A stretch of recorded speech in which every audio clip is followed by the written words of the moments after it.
Okay, reflections on practicum week 4. Just to go over my goals really quick, it was radiographic positioning, client education, specifically on vaccines and stuff, client communication in general, and then restraint, specifically fractious felines.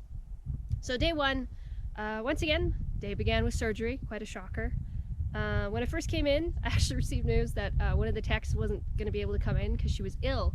So that made the day a lot more crazy. We really had to be on the ball with the surgeries of the morning. So that was definitely crazy. I was able to do my first intake for a neuter on my own. That was really cool. It was a large cat, and I was able to go over the consent form and everything with the owner with minimal difficulty. There was a bit of stumbling here and there, but honestly, it was a really good experience, and I was able to do the intake by myself. It was awesome. After doing that, kind of went by in a whirl of surgery and prep, honestly. Just, it was so crazy because nobody was there that, or not nobody, it sounded bad. The tech wasn't there, that the other tech and me, we had to work a little harder to get things done. So I was able to, of course, with supervision, pre-med the neuter patient I'd intaken or done the intake on, and that was like the first neuter I'd been able to like follow from intake to recovery. So that was really cool. I got to do the prep and everything for that. Yeah, it was really awesome.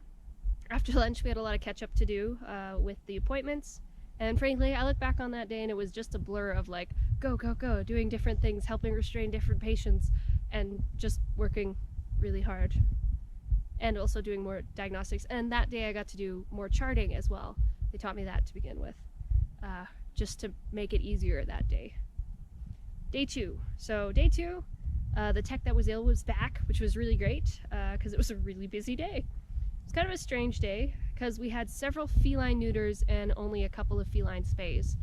Rescue had dropped off a bunch of kittens and one mature cat for neuters and spays. So I was tasked with kind of setting them up in their kennels and labeling who was who, because we had this, large influx of cats that all were from the same rescue and were all about the same age except the one.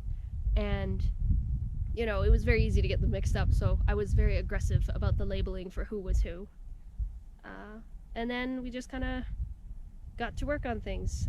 Some of them, of course, needed vaccines, some of them needed microchips, so we wanted to make sure that was also why we labeled so aggressively, is to make sure each patient got what they needed. So that day was another learning moment. I was supposed to intubate one of the feline spays, and I was able to get the lidocaine on the vocal folds to prevent laryngospasm, which is great. And I was able to see the vocal folds and see the timing of it opening and closing, right? But I couldn't get the tube in time. Every time it's like the folds were moving too fast. So one of the techs ended up intubating the cat. But that was a moment where I was like, okay, make haste slowly. It was important to get the tube in quickly, but efficiently, and without being able to take that pause and think, okay, watch the timing, and then get the tube in the through the folds. Yeah, make haste slowly. That was my learning moment for the day. Especially since lately I'd been intubating large canines. It's so much different. Like, with a large canine, you pretty much just open up the mouth and kind of push down that epiglottis, push up the soft palate, and you're like, there's the airway. So it's very different with a cat.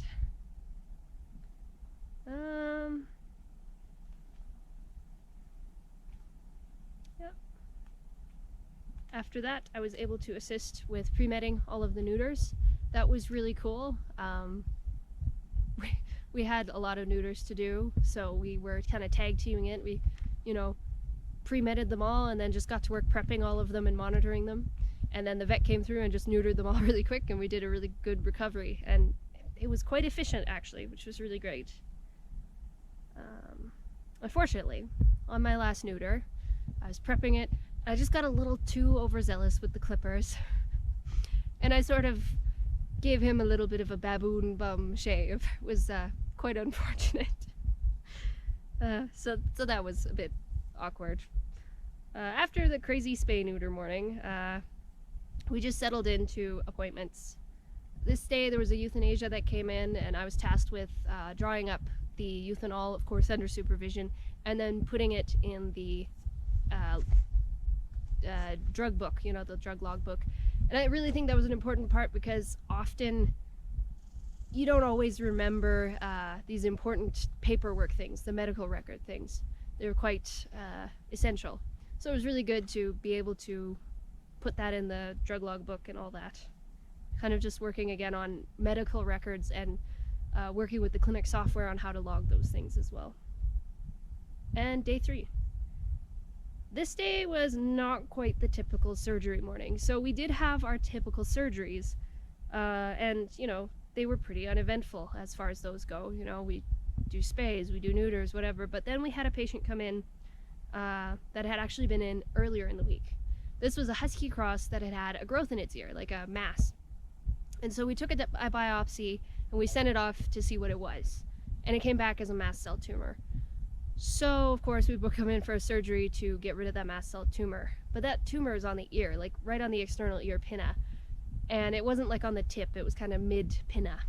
And the best way to get rid of the tumor with the margins required, really all we could do was take off the ear.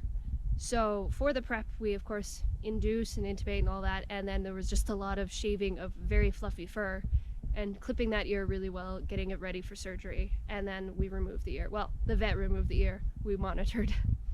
And then during recovery, just to keep the patient calm and under the bear hugger for longer and on the fluids for longer, although we've decided to keep the patient on fluids overnight, we gave him a smidge of Domator just to try and keep her calm. That worked really good, and she slept for quite a while, just kind of sitting there on the blankets and under the bear hugger. So that was great. So I'd taken my lunch early so that I could come back and watch the recovery of the husky cross. As I was kind of keeping an eye on her as she was recovering really good, I was cleaning instruments and maintaining them, getting them in the ultrasonic cleaner and pulling them out of the ultrasonic cleaner and all of that. And then we went on to appointments, of course. And one patient was a very interesting restraint experience. It was a bulldog, and he was kind of nervous, and we had him up on the table, and the vet was having a look at him. I can't remember exactly what he was being examined for, but I was holding him in standing, and he was doing good. Nothing seemed out of the ordinary. And then something caused him to flip. I don't know what it was. Like, suddenly he was just like, oh no. And he was like trying to run away, and he was slipping all over the place, and he ended up kind of scratching me a little bit, and that was like, oh my, okay, fixing the restraint a little bit. So again, another learning moment. Expect the unexpected.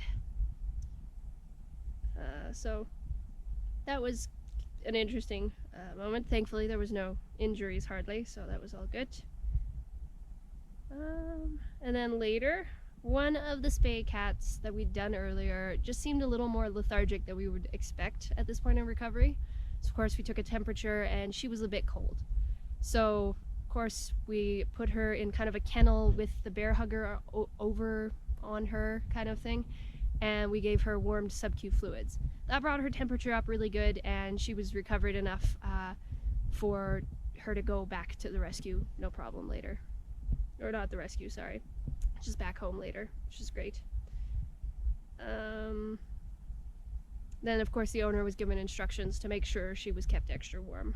And then we put her on the call list for the next day to make sure that a call was, to the owner was done to make sure that the dog was or cat was still doing okay. And then day 4. So the morning of this day went by really quick, actually in a bit of a blur again. But I was able to do another intake for a feline neuter and take vitals. This cat was so sweet, and I was very thankful for that. I was able to do the vitals and do a pre-med, prep and monitor and recover again.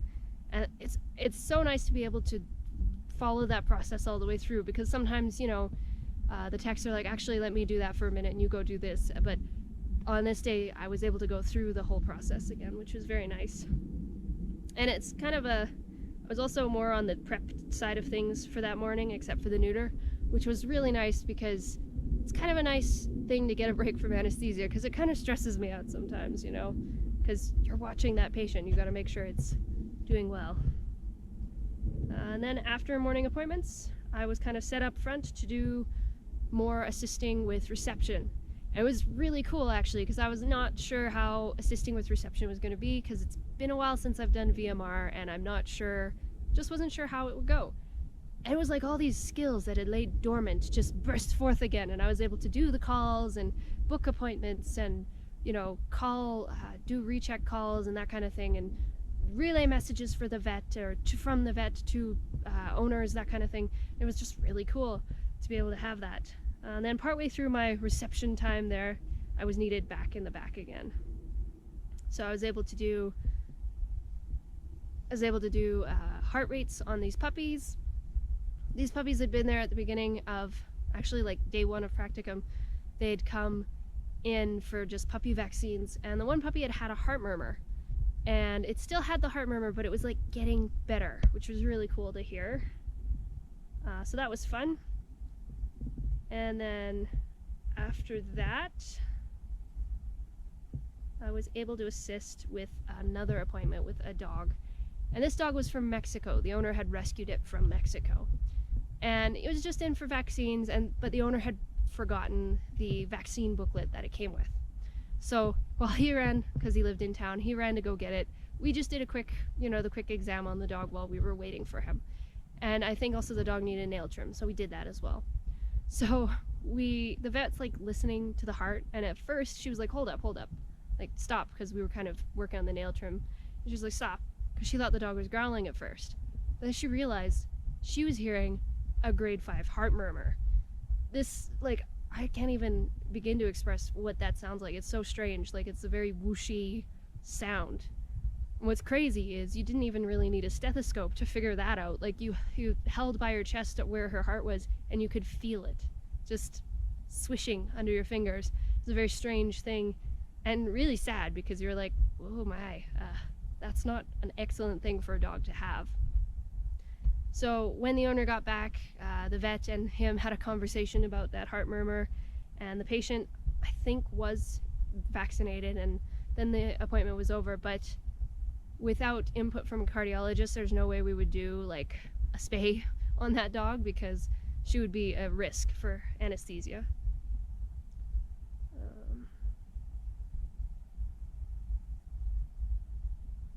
Then we had a cat come in with a complication from its surgery.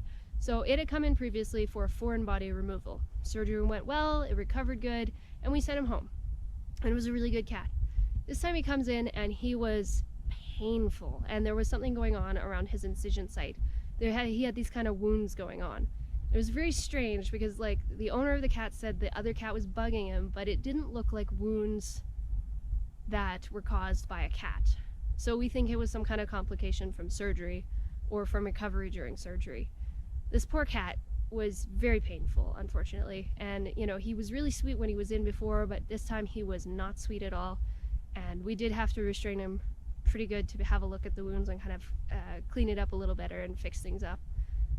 While we were giving the pain meds, I actually ended up just putting a towel over his head to try and kind of calm him down a bit, and that worked really good. We gave him his meds, and then gave him back to his owner, and that was kind of a sad visit, because you're like, you don't want complications from surgery and stuff. But we think that cat will recover okay now. It was just an unfortunate thing to see.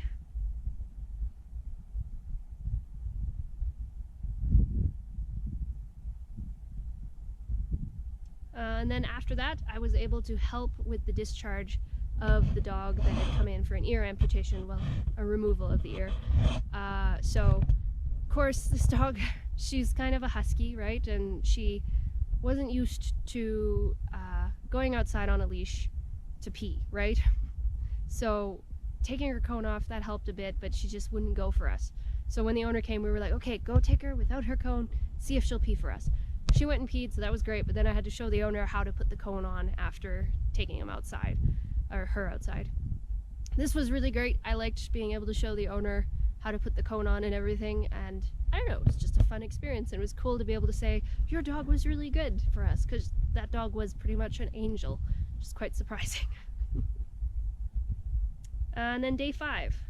So the morning of day 5 just started out with your normal surgery intakes. I really noticed a lot of improvement in this area, being able to communicate with clients about, you know, what the surgery is, the consent form, all the questions we need to ask, especially for the female dogs, you know, if they've been in heat recently, that sort of thing. It's flowing a lot smoother.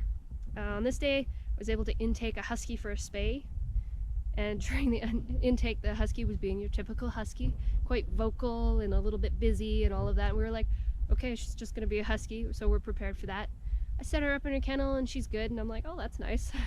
We go out and I do another intake for this little French bulldog, and she was not nervous at all. She was very excited to be there, and, you know, just wiggling around and just being like, hi there. So that was a cool thing to see. And then I was able to take vitals on 2 feline spays that came in. The first one, chill, no problem. And like, these were ones that came together in the same kennel, and yeah, first one was chill, got the weight, got the heart rate, we were good. Put it in a kennel, that's great. Go to the next feline spay and she's hissing and growling, and I'm like, oh no. But this is where I've improved with my feline restraint and handling, essentially. I was able to get her out of her kennel and get a weight on her. The only thing I couldn't do was get a heart rate on her because she was growling and hissing so much. So I placed her in a kennel, and we decided that the vet would get a heart rate when she went to listen to the heart.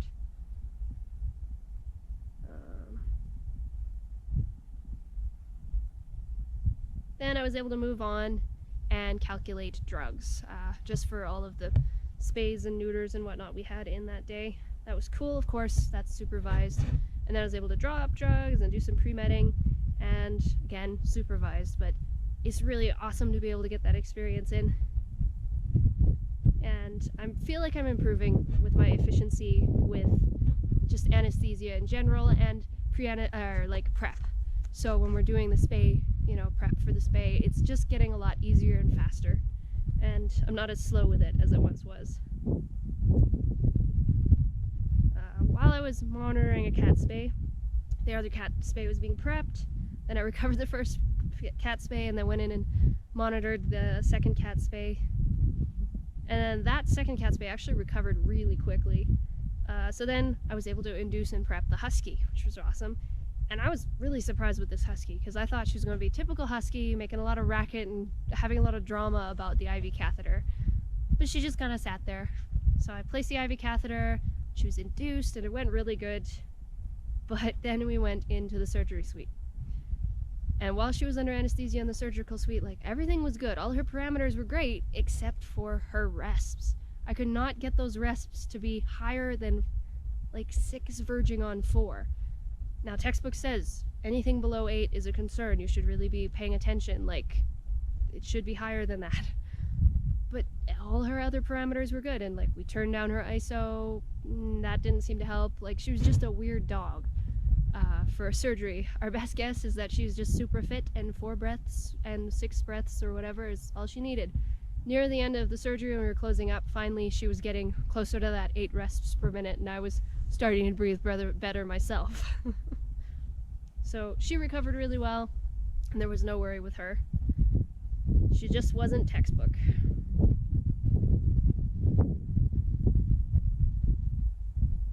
And this was a really great day because we finished our spays and neuters in record time. Actually, I think it was just spays, but we finished things in record time, and the vet was able to take a full lunch. That never happens, so it was really cool that she was able to take a proper lunch. So that was great. Just before I went to take my lunch, I got to learn how to do the charting for the surgeries. So previously I would just monitor during surgeries with supervision, and then the techs would do the charting. But today, or that day, I was able to learn how to do the charting myself, which is great because that's also an important part. If it's not in the medical record, it didn't happen. After lunch, I was able to assist with usual appointments. And then I was also filling prescriptions. I love filling prescriptions. It's so much fun because you just get to count pills and stuff. That's really easy, and you place a label and have it checked, and it's really good. I like that. And again, afternoon appointments, they went really well. The bulk of the afternoon was booked off for a 15 puppy appointment. There were 3 litters from one breeder. So she brought in these 3 litters, and me and the tech were able to go and get all the vitals and things so that all the vet had to do was a quick wellness exam and listen to the hearts. that was awesome. We blitzed that out. The vet was able to come in, and when I noticed like with some of the puppies, I was having a hard time counting their heart rates. And when the vet came in, she was listening to some of the puppies, and she went, "Oh, okay, this puppy's got a grade 1 heart murmur." I was like, "Oh, okay, let's chart that." And then, "Oh, this other puppy has a grade 1 heart murmur." Okay, charting that. And so 5 puppies out of the 15 had a heart murmur. So what had happened apparently was one dog had bred with another dog that it really shouldn't have been a match. They were actually trying to get the one dog fixed.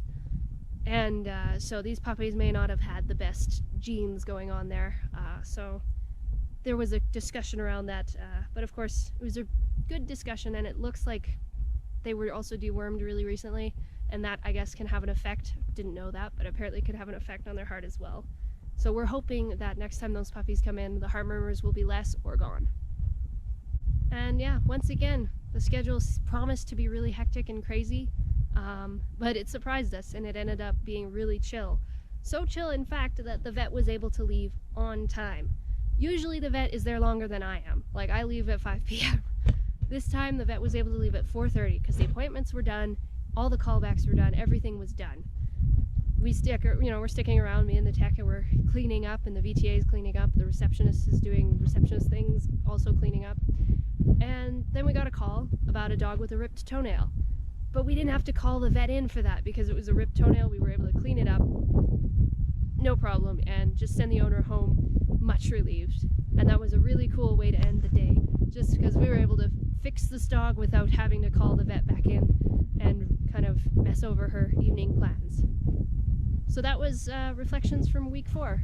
I really can't wait to see what happens in week 5.